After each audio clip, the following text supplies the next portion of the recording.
Pakagandang umaga sa inyong lahat mga ka-farmers, mga ka-viewers from Luzon, Visayas at Mindanao, pati sa abroad at ibang bansa. So sa lahat ko na mga subscribe ko, maraming salamat po sa inyong patuloy na pagsuporta sa ating munting YouTube channel at saka sa ating mga viewers na mahilig sa ganitong usapin about farming. Kung kayo'y baguhan pa at hindi pa nakapag-subscribe, hingi naman po ako ng isang favor sa inyo kung pwede lang. Paki-like, comment, share kung nagustuhan niyo ang ating video.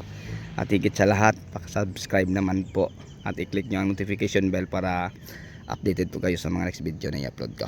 Okay, so ang pag-usapan natin mga ka-farmers sa umagang ito ay ang patungkol po sa wastong paggamit ng mga organic na foliar mga ka-farmers sa ating mga pananim.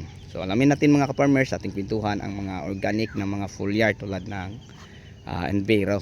So maganda yan sila mga ka-farmers na gagamitin natin para sa ating tanim. So mga benefisyong makukuha niya mga ka-farmers, una, ipagpatuloy ang magandang kondisyon sa ating tanim na talong, yung pagbulaklak at pagbunga. So kahit mainit pa man mga ka-farmers yung saktong bunga niya mga ka-farmers normal, yun tulungan ang ating talong. Hindi yung parang ganyan lang kahaba tapos maputla na, kulang pa sa lakay. So abutin niya mga ka-farmers ang tama o insaktong laki sa bunga dahil sa turong po ng ating ginagamit na foliar na organic. So yun po mga ka-farmers, ang organic ay napaka-safe gamitin at napaka-effective po siya para sa ating mga tanim, para sa pagtuloy na yabong ayan ang ating ginagamit na Enviro.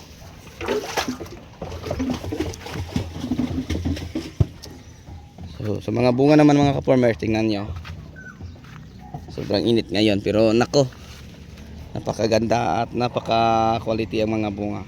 So bukas pa ang harvest din yan, napakalaki nakakatuwang tingnan, tapos napakadami pa. So ito ang ating talong na survivor sa sobrang init. And then mga ka-farmers, dahil sa sobrang murang presyo ngayon, good na lang ang aming kinukuha. Tapos ang mga simi, yung mga baluktot ay iniwan na kasi napakamura mga ka-farmers. Lugi ka na sa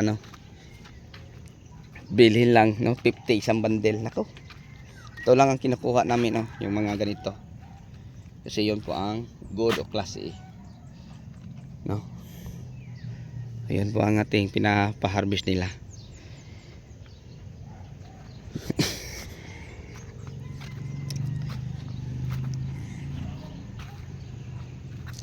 Hindi pa namin ito na anuhan mga ka-farmers dahil sa kaliwat kanan pang trabaho. So okay lang mga ka-farmers kasi ang presyo mura pa.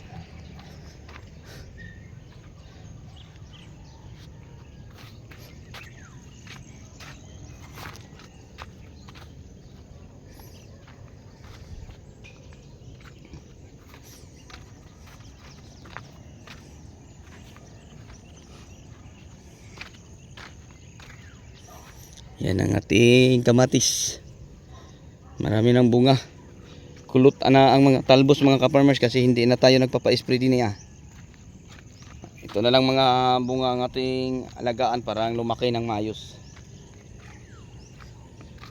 So ganun pa din ang presyo, hindi pa din gumagalaw nasa tag 15 per kilo pa hanggang ngayon.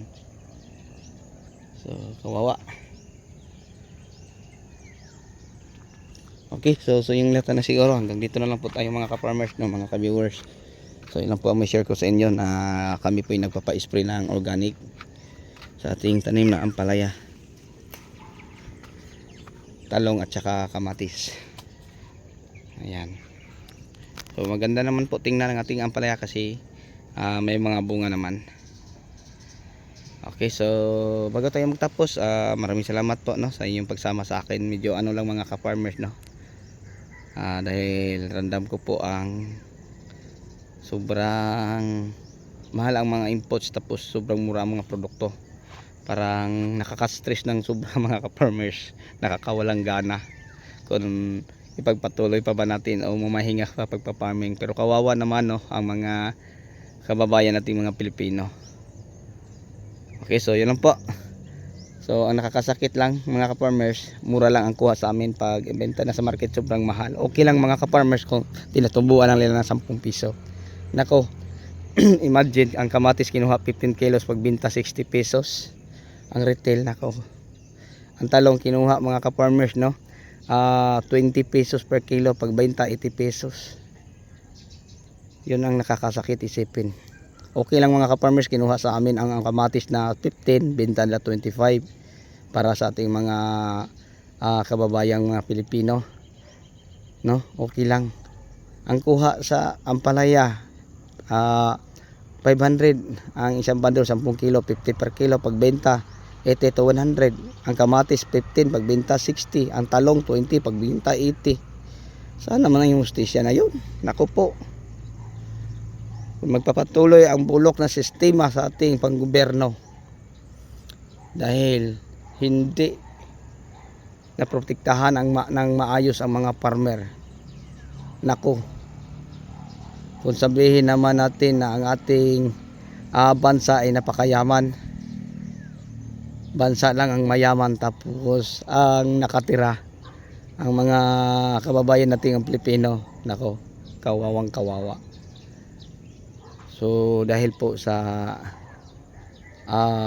hindi nabigyang pansin ng maayos ang mga farmers, pinipili lang ang mga tinutulungan, no? So yun lang siguro ang may share ko sa inyo mga ka-farmers patungkol dyan. Hanggang dito na lang po. Maraming salamat. Habang sa muli, ako na po yung magpapaalam. Bye bye and God bless, kasi may pupunta na po tayo sa ating farm to. Thank you.